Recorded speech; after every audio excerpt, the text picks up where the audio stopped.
அருமையான தேவ பிள்ளைகளே, ஆண்டவராகிய இயேசுவின் நாமத்தில் இயேசு இரட்சகர் ஊழியங்கள் மூலமாக இந்த நாளில் உங்களை சந்திக்கிறேன். கர்த்தர் நம்மோடு கூட இருப்பாராக. இதோ இந்த நாட்களில் நீ ஆசீர்வாதமாக இருப்பாய் என்ற தலைப்பிலே நாம் தேவ வசனங்கள் தியானித்து கொண்டிருக்கிறோம். கடந்த நாட்களிலே நாம் தியானித்த பகுதி ஆதியாகமம் 12:2. உன்னை பெரிய ஜாதியாக்கி உன் பெயரை பெருமைப்படுத்துவேன், நீ ஆசீர்வாதமாக இருப்பாய் என்று சொன்ன தேவன் இதோ இந்த நாட்களிலும் நம்மோடு கூட இருக்கிறார். ஆபிரகாமுக்கு இந்த வாக்குத்தத்தத்தை கொடுத்தவர் அப்படியே நிறைவேற்றினார். அதற்கு காரணம் ஆதியாகமம் 12:4 சொல்லப்பட்டிருக்கிறது. ஆபிரகாம் சொன்னபடியே புறப்பட்டு போனான். தேவன் என்ன சொன்னார்? உன் உன் இனம் உன் தகப்பனுடைய வீட்டை விட்டு புறப்பட்டு நான் காண்பிக்கும் தேசத்துக்கு போ. ஜென்ம சுபாவங்கள் நம்மை விட்டு நீங்க வேண்டும். நம்முடைய பெருமையான குணங்கள் நம்மை விட்டு நீங்க வேண்டும். பாரம்பரியங்கள் நம்மை விட்டு நீங்க வேண்டும். இதை விட்டுட்டு தேவனை தேடும்படி, காலையிலே கர்த்தரை தேடும்படி, வேதத்தை வாசித்து அந்த நாட்களை சந்திக்கும்படி நாம் புறப்பட்டு கர்த்தர் காண்பிக்கும் தேசம், அது பரிசுத்தவான்கள் கூடுகிற தேசம். அந்த பரிசுத்தமான பரலோகத்துக்கு போக ஒவ்வொரு ஞாயிற்றுக்கிழமையும் ஆலயத்துக்கு போக வேண்டும். இதுதான் தேவன் இந்த வாக்குத்தத்தம் நிறைவேற கொடுக்கப்பட்ட நிபந்தனைகள். கர்த்தர் ஆபிரகாமுக்கு சொன்னபடியே அவனை பெரிய ஜாதி ஆக்கினார். அதுதான் முதலாவது பார்த்த ஆசீர்வாதம். இந்த நாளிலும் நாம் தியானிக்க போகிறது இரண்டாவது ஆசீர்வாதம், உன்னை ஆசீர்வதித்து. பாருங்க, உன்னை பெரிய ஜாதியாக்கி உன்னை ஆசீர்வதித்து. எங்க இத்தனை உன்னை போடணும்? தனிப்பட்ட விதத்திலே கர்த்தர் அந்த உன்ங்கிற காரியத்தை உறுதிப்படுத்துகிறார். உன்னை ஒரு மனிதன் மாத்திரம் தேவனை உண்மையாய் பின்பற்றுவானால் கர்த்தர் இந்த ஆசீர்வாதத்தை அவனுக்கு கொடுக்க அவர் ரெடியாக இருக்கிறார். உன்னை ஆசீர்வதித்து. அருமையான தேவப்பிள்ளையே, ஆசீர்வாதம் உன்னை என்றால் என்ன? ஒரு மனிதன் என்று பார்த்தோம். ஆசீர்வாதம் என்றால் எல்லாவற்றிலும் ஒரு நிறைவு, எல்லாவற்றிலும் ஒரு மனிதன் நிறைவாக இருக்கிறது. அப்படி என்றால் ஆதியாகமம் 24:1 சொல்லப்பட்டிருக்கிறது, கர்த்தர் சகல காரியங்களிலும் ஆபிரகாமை ஆசீர்வதித்தார். சகல காரியங்களிலும் ஆபிரகாமை கர்த்தர் ஆசீர்வதித்தார். சகல காரியங்கள்னா என்னங்க? ஒரு மனிதனுடைய வாழ்க்கையில் சகல காரியத்தில் முதலாவது இடைபெறுகிறது சமாதானம். யோபு 5:24 சொல்லப்பட்டிருக்கு, உம்முடைய கூடாரம் சமாதானமாக இருக்கும். கூடாரம், ஒரு வீட்டிலே சமாதானம். எல்லாம் இருக்குது, ஏசி இருக்குது, படுக்கிறதுக்கு பெட் இருக்குது, தூங்கினா தூக்கம் வரல, ஏதாவது ஒரு வேதனை, ஏதாவது ஒரு கவலை, ஐயோ வீட்டுக்கு வரையே பிடிக்கல சிஸ்டர், அப்படி எங்கேயாவது போகணும் போல இருக்கு. உன் கூடாரத்தில் சமாதானம் இருக்கும். உன்னை கர்த்தர் ஆசீர்வதித்திருக்கிறார் என்றால் உன் கூடாரம் சமாதானமாக இருக்கும். யோபுவிலே சொல்லப்பட்ட 7வது பொல்லாப்பு உனக்கு நேரிடாது. பொல்லாப்பு நேரிடாமல் இருக்க வேண்டும் என்றால் தேவன் உன்னை ஆசீர்வதித்திருக்க வேண்டும். தேவன் கொடுக்கிற ஆசீர்வாதம் சமாதானம். உலகம் கொடுக்கவும் எடுக்க முடியாத சமாதானத்தை நான் உனக்கு கொடுக்கிறேன் என்று கர்த்தர் சொல்லியிருக்கிறார். அந்த தேவன் இன்றைக்கு நம்ம மத்தியிலே நிற்கிறார். அருமையான தேவ பிள்ளையே, தேவ சமூகத்திலே நீ கர்த்தருடைய கரத்திலே உன்னை ஒப்பு கொடுப்பாயா? உன் வீட்டிலே சமாதானம் இல்லை என்றால் ஆசீர்வாத குறைவு. ஒரு பாட்டு உண்டு, இயேசு வந்த வீட்டில் சண்டை இல்லை சமாதானம். இயேசு வந்த வீட்டிலே சமாதானம் இருக்கும். பிரச்சனை வரும், சின்ன சின்ன சண்டைகள் வரும், கணவன் மனைவிக்குள்ள வரும், பிள்ளைகளுக்கும் பெற்றோருக்கும் வரும். ஆனால் அதுவே நிரந்தரமாக இருக்காது. சீக்கிரத்தில் ஒரு சமாதானத்தை கொடுத்து விடுவார். கணவன் மனைவிக்கிடையே சமாதானம், பிள்ளைகளுக்கிடையே சமாதானம். அங்கே குறைவில்லாமல் இருப்பார்கள். வாசஸ்தலத்தில் குறைவிராது. யோபு 5:24 சொல்லப்பட்டிருக்கு, உன் வாசஸ்தலத்தில் அப்பவும் தண்ணீர் குறையாது, பசி பட்டினி இருக்காது, ஒரு குறைவில்லாதது. தேவன் உன் வீட்டை ஆசீர்வதிப்பார். அதுதான் உன்னை ஆசீர்வதித்து.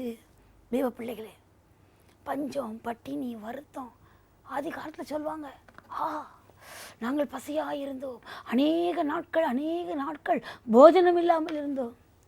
தேவ பிள்ளையே, ஆண்டவராகி தேவன் என்னை கூப்பிடும் பொழுது, நான் ஊழியத்துக்கென்று புறப்பட்டு வரும் பொழுது என் கையில் 50 ரூபாய் தான் இருந்துச்சு. 50 ரூபாய். இந்த வேத வசனத்தில் சொன்னார், பயப்படாத, உன் வலது கரத்தை பிடிச்சித்தோன்னு நினைக்கிறேன்.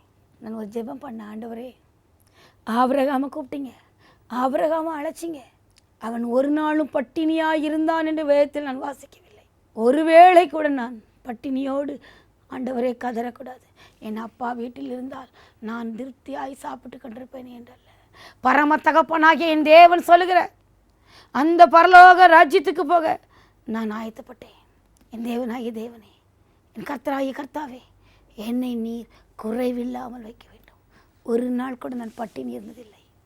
ஒரு நேரம் கூட என் தேவை என்று யாருடைய வீட்டுக்கு நிற்கலை. ஒரு தகப்பனை போல என்னை போஷித்தார். உன்னை ஆசீர்வதித்து, ஒருவேளை நான் என் தகப்பன் வீட்டில் இருக்கும்போது என் தகப்பன் வீட்டில் ஒரு பிள்ளையாக இருந்தேன். ஆனால் என்னுடைய 21வது வயதிலே இயேசுவை பின்பற்றி வந்த நான் ஒரு நேள் கூட பட்டினி இல்லை. என் தேவன் என்னை ஆசீர்வதித்தார். இரண்டாவதாக ஆசீர்வாதத்தில் வருகிறது யோபு 5:25, சந்தானம் பெருகி சந்ததி பெருகுவார்கள். சந்தானம், உன் சந்ததி வாழும்படி உன் சந்தானம் பெருகும் தேவ பிள்ளையே, சந்தானம் பெருகும். நடந்து நடந்து நடந்து எவ்வளவோ நாட்கள் நான் நடந்திருக்கிறேன். சென்னை பட்டணத்தில் நான் பரதேசியாய் அலைந்த தேசம், வீடு, தெருக்கள், குடிசை பகுதிகள் ஏராளம். எல்லாரும் நினச்சாங்க இது பரதேசியாக போயிடுவா போல. இல்லை தேவ பிள்ளைகளே, என் தேவன் எனக்கு திருமணம் செய்து என்னை ஆசீர்வதித்து எனக்கும் ஒரு சந்ததியை கொடுத்தார். என் சந்தானத்தை எனக்கு பெருகி வைத்திருக்கிறார். பிள்ளையை தூக்கி கொண்டு தான் போவேன்.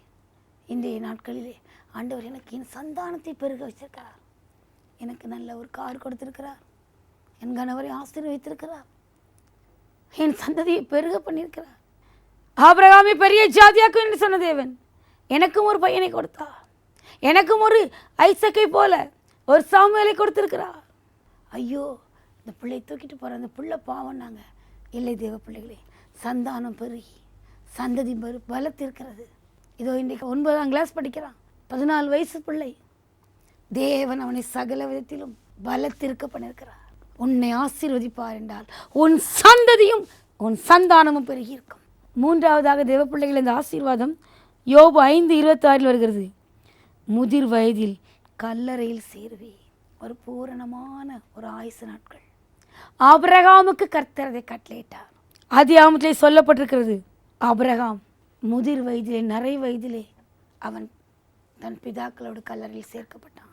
ஜீவனுள்ள தேவ பிள்ளைகளே, நமக்கு கிடைக்கிற மிகப்பெரிய ஒரு ஆசீர்வாதம் அந்த பூரண ஆயுசு. நம் ஜெபத்திலே அதை நாம் கேட்க வேண்டும். ஆண்டவராகிய தேவனே, எனக்கு பூரண ஆயுசு நாட்கள் தாங்க. ஏனென்றால் என் பிள்ளைகளை நான் வளர்க்கணும். என் பிள்ளைகள் பலுகி பெருகி அவர்கள் தேசத்தை நிரப்ப வரும்போது எனக்கு பூரண ஆயுசு நாட்கள் தாங்க. இரண்டாவது, என் பிள்ளைக்கும் பூரண ஆயுசு நாட்கள் தாங்க. நம் பிள்ளைகளுக்கும் அந்த பூரண ஆயுசு ஒரு ஆசீர்வாதம். உன்னை ஆசீர்வதித்து என்பது இந்த காரியங்களில் சொல்லப்பட்டிருக்கிறது. கூடாரத்தில் சமாதானம் இருக்கும், உன் வாசஸ்தலத்தில் குறைவு இருக்காது. இரண்டாவது, உன் சந்தானம் பெருகி உன் சந்ததி பலத்திருக்கும். மூன்றாவது, முதிர் வயதில் நீ கல்லறைக்கு போவாய். உன்னை ஆசீர்வதித்து தேவன் கொடுக்கிற ஆசீர்வாதத்தில் இது மூன்றும் இருக்கும். தேவ பிள்ளைகளே, இன்னைக்கு கேட்பீர்களா? தேவ சமூகத்தில் பூரண ஆயுசு நாட்களை கேட்பீர்களா? ஆபிரகாம் தன்னுடைய முதிர் வயதிலே அவன் மரித்தான். நமக்கும் கேட்போமா? என் தகப்பனாருக்காக நான் ஜெபிக்கும் பொழுது அப்படித்தான் ஜெபித்தேன். 63 வயசில் எங்கள் அப்பாவுக்கு கிட்னி ப்ராப்ளம் வந்துடுச்சு. மரித்து போவார்கள் என்று இருக்கும் பொழுது, ஆண்டவரே பூரண ஆயுசு நாட்களை என் தகப்பனுக்கு கொடுங்கள் என்று கேட்டேன். அதன் பின்பு கர்த்தர் என் தகப்பனாருக்கு 12 வருஷங்கள் கூட்டி கொடுத்தார். ஜீவனுள்ள தேவன். பூரண ஆயுசு நாட்கள் முடிந்து தகப்பனார் 73 வயதில் தான் அவர்கள் மரித்தார்கள். 2 கிட்னி ஃபெயிலியர் ஆன பின்பும் கர்த்தர் வைத்திருந்தார். என் தகப்பனுடைய பூரண ஆயுசுக்காக நான் செபித்தேன். அந்த ஆசீர்வாதம் வேணும். என்னை நீர் ஆசீர்வதித்தீர் என்றால் என் தகப்பனுக்கு இந்த பூரண ஆயுசு நாட்களை கொடும். கர்த்தர் கொடுத்தார். தேவ பிள்ளைகளே, இன்றைய நாட்களிலே நீங்களும் உன்னை ஆசீர்வதித்து அதை கேட்பீர்களா? கண்களை மூடுவோமா? அன்பு தகப்பனே, ஆபிரகாமை உன்னை ஆசீர்வதித்து என்னை ஆசீர்வதிக்கும்படி என் தேவக்கரம் கட்டந்து வந்திருக்கிறது அல்லவா? என் வீட்டில் சமாதானமாக இருக்கிறதா? என் வாசஸ்தலத்தில் குறைவு இருக்கிறதா? அப்படி என்றால் என் ஆசீர்வாதத்தில் குறை இருக்கிறது ஐயா. அப்படிப்பட்ட குறைவுபட்ட வீடுகளை சந்திப்பீராக. கூடாரங்களில் சமாதானத்தை கட்டளையிடுங்க. மகிமையின் தேவனாகிய கர்த்தருடைய கரம் ஆண்டவரே, வாசஸ்தலத்தில் குறைவு இருக்கக்கூடாது. நம்முடைய பிள்ளைகள் பசி பட்டினியில் கட்டக்கூடாது. புறச்சாதி நம்முடைய பிள்ளைகளை பார்த்து இயேசுவை பின்பற்றுறாங்களே, இவங்க வீட்டில் ஏன் வருமானு கேட்கக்கூடாது. நாங்கள் எங்கேயோ தவறுனாதான் அந்த ஆசீர்வாதம் குறைவுபடும் ஐயா. அந்த பொல்லாப்பு எங்களுக்கு வரும் ஐயா. இல்லைன்னா அந்த பொல்லாப்பு நேரிடாது. தேவன் உன்னை ஆசீர்வதிப்பா, இந்த ஆசீர்வாதத்தை கொடுப்பா. இரண்டாவதாக, உன் சந்தானம் பெருகி உன் சந்ததி பலத்திருக்கும். தேவ பிள்ளையே, நாடோடியாய் பரதேசியாய் நீ கிடக்கலாம். எனக்கு இனிமேல் கல்யாணமே ஆகாது, ஐயோ எங்கள் வீட்டில் எனக்கு ரொம்ப கஷ்டம். 50 ரூபாய் காசிலே இயேசுவை பின்பற்றி வாலிப வயதில் வந்தேன். என் தேவன் என்னை கைவிடவில்லை. இந்த வேதத்தை நேசித்து ஜீவனுள்ள தேவனை பின்பற்றுகிற தேவஜனமே, உன் சந்தானம் பெருகும், உன் சந்ததி பலத்திற்கும் தேசத்திலே.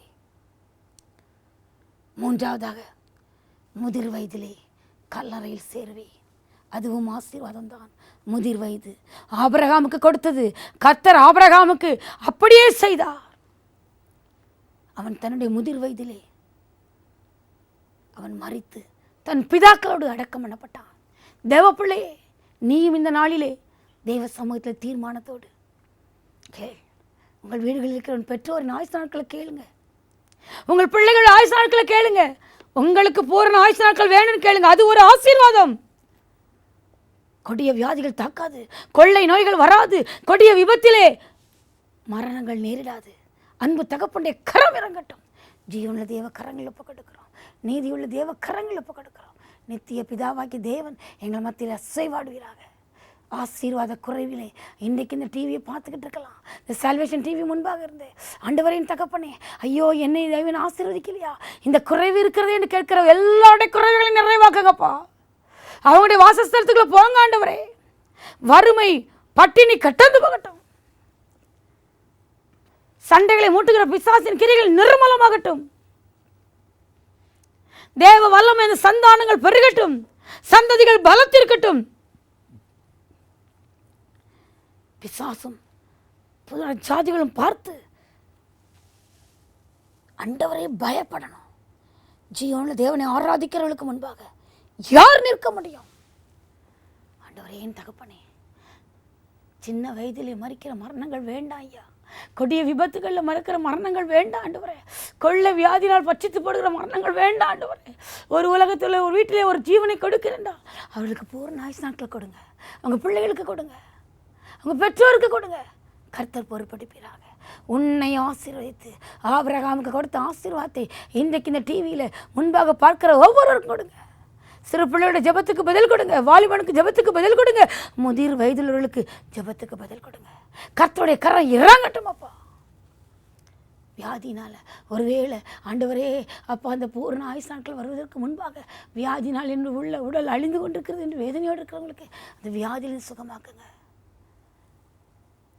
கொடிய விபத்தினால் தங்கள் வீடுகளில் இழந்திருப்பவர்கள் உண்டென்றால் இனி எப்படிப்பட்ட விபத்துகள் வீடுகளில் நேராதபடி பொறுப்படுங்க. வெளியே போகிற சிறுவர் பாலிவர் பெரியவர்களை என் தேவ பாதுகாப்பு கொண்டு இருக்கட்டும் ஐயா. மனுஷனுடைய பூர்ண ஆயுசு நாட்களை குலைக்க வருகிற பொல்லாத பிசாசே, இயேசுவின் நாமத்திலும் கரத்தை எட்டு. அந்த ரேக்க வரவல்லவா பூரண ஆயுசு நாட்களை கட்டளையிடுங்கப்பா. உங்கள் ஆயுசு நாட்களை பூரணப்படுத்துங்க. இயேசுவின் கரங்களை பக்கெடுக்கிறோம். இருதய வியாதிகளை இயேசுவின் நாமத்தில் அப்புறப்படுத்துகிறோம். கிட்னி வியாதிகளை அப்புறப்படுத்துகிறோம். மூட்டு வழிகளை அப்புறப்படுத்துகிறோம். சகல நரம்பியல் வியாதிகளையும் அப்புறப்படுத்துகிறோம். கர்ப்பப்பை சம்பந்தப்பட்டவன வியாதிகளை அப்புறப்படுத்துகிறோம். இயேசுவின் கரம் சுகமளிக்கட்டும். உன்னை ஆசீர்வதித்து இந்த ஆசீர்வாதம் இந்த பிள்ளையுடைய குடும்பங்கள் நிறைந்திருக்கட்டும். இயேசுவின் நாமத்தில் ஆசீர்வதித்து ஜெபிக்கிறோம் நல்ல பிதாவே. ஆமென்.